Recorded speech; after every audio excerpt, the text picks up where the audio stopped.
Alô, queridos alunos. Mais uma vez nós estamos aqui para darmos continuidade ao nosso sistema de aulas gravadas. E eu só gostaria de situar vocês com relação à página do livro de vocês que nós estamos trabalhando. Eu estou exatamente no capítulo 3, e o capítulo 3 trata sobre sociedade açucareira. É claro que, explanado dessa forma, parece um assunto genérico. Quando eu me refiro a um assunto genérico, eu estou falando que essa questão da sociedade açucareira seria vago. É claro que seria vago se não fosse atrelado à história do Brasil. Logo, você que está me assistindo diz por quê, professor? Porque o Brasil é composto por ciclos econômicos. Ciclo do pau-brasil, produção extrativista, extração extrativista. Ciclo do açúcar, ciclo do ouro e ciclo do café. Nesse exato momento dos nossos estudos, nós estamos falando sobre a sociedade açucareira, claro que inserida dentro do ciclo econômico do açúcar. Você diz assim, professor, por que é importante nós estudarmos essa questão nesse ciclo? Porque a partir de então nós entenderemos determinadas relações sociais criadas dentro desse ciclo que se perdura até os dias de hoje. É claro que de certa forma, quando eu falo que se perdura até hoje, é porque nós sofremos os impactos produzidos nesse período ainda na atualidade. Claro que eu me refiro à questão do desmatamento, né? O desmatamento promovido nesse período e, evidentemente, o empobrecimento e a destruição da Mata Atlântica, que foi um agravante sem precedente o ciclo do açúcar. Pois bem, a implantação de um negócio lucrativo, na página 33. Os colonos que vieram com Martim Afonso de Souza, você lembra que é o primeiro cara que vem implementar um governo geral? Aqui vem na tentativa de unificar as diferentes regiões do país. Ele extrai as primeiras mudas de cana-de-açúcar e planta em São Vicente, onde localiza-se hoje o atual São Paulo. A partir dessa época, a cana-de-açúcar se alastra por todo o litoral brasileiro.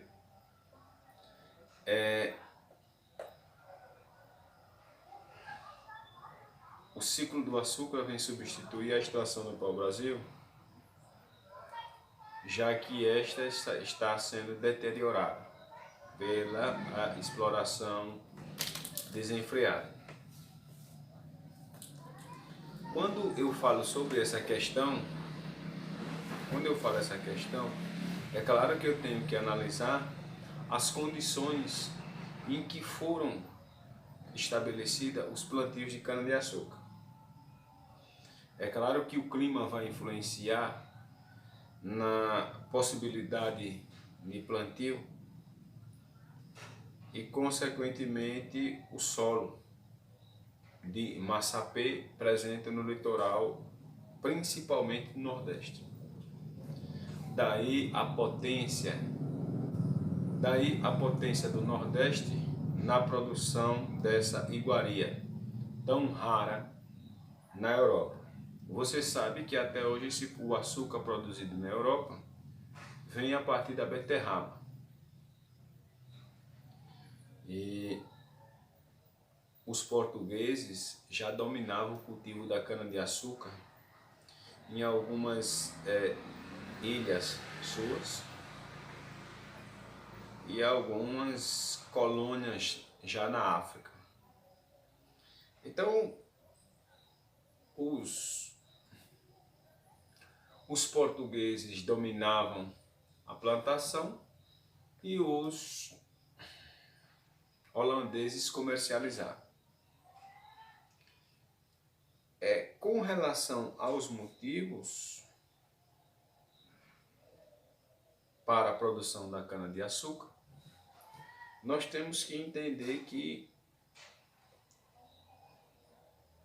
essa era uma necessidade, era uma atividade a qual os portugueses enxergavam como fonte certa de lucro, já que o açúcar era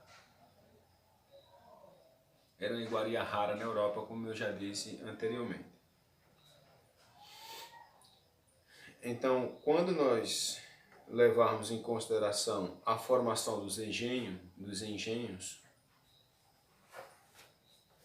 aí você vai para a página 33 e está lá, engenho. Núcleo econômico e social, ou seja, o engenho seria uma propriedade rural, o qual era a unidade centralizadora de toda a produção de uma determinada área, que era destinada ao processamento da cana-de-açúcar. E claro que quando eu falo nessa questão do engenho, eu estou falando de uma estrutura que proporcionava poder, prestígio e riqueza para o dono desse engenho. E quando eu me refiro a essa questão, eu estou me referindo ao fato dos senhores de engenho, assim como eram chamados,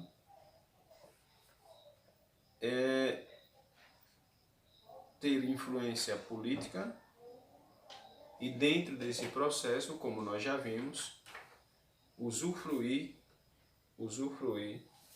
de escravos.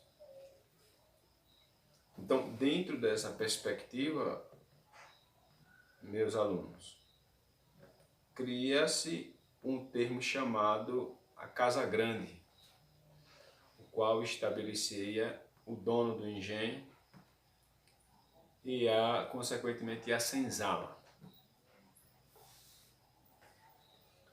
É claro que, quando eu me refiro a Casa Grande e senzala, eu estou me referindo a toda uma estrutura que estava estabelecida a partir do engenho, que era o agenciador produtivo de toda a propriedade. E claro que quando eu falo nessa necessidade de se produzir a partir da terra que compunha o engenho, eu tenho que destacar a relação que se criou entre o senhor de engenho e os seus subordinados.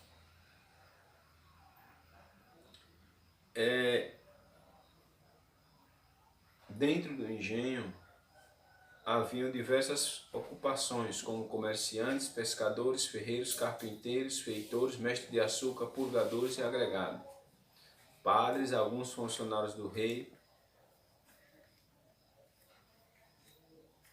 juízes, militares, profissionais liberais. Ou seja, o engenho era uma verdadeira vila. Era uma verdadeira vila que agregava diversos segmentos sociais que estavam submissos à autoridade do senhor de engenho. Mas eu destaco dentro dessa teia de relação social o fato dos escravos. Então, os escravos eram pessoas que eram obrigadas a prestar serviço ao senhor de engenho mediante violência. Violência que nós, de alguma forma, já genericamente já conhecemos. Então, a partir dessa questão, eu encerro a aula, mas antes que eu encerre a aula, eu gostaria que vocês respondessem a questão 1 e 2 da página 33. Da página 34 tem um questionamento aí no final da página. E com relação à página 35, tem 3 questionamentos relacionados a uma fotografia aí de um engenho. Na próxima aula eu falarei sobre mercado interno da colônia. Bom, espero que eu tenha sido compreendido. Tenha uma boa aula, deixe seu like e até a próxima aula.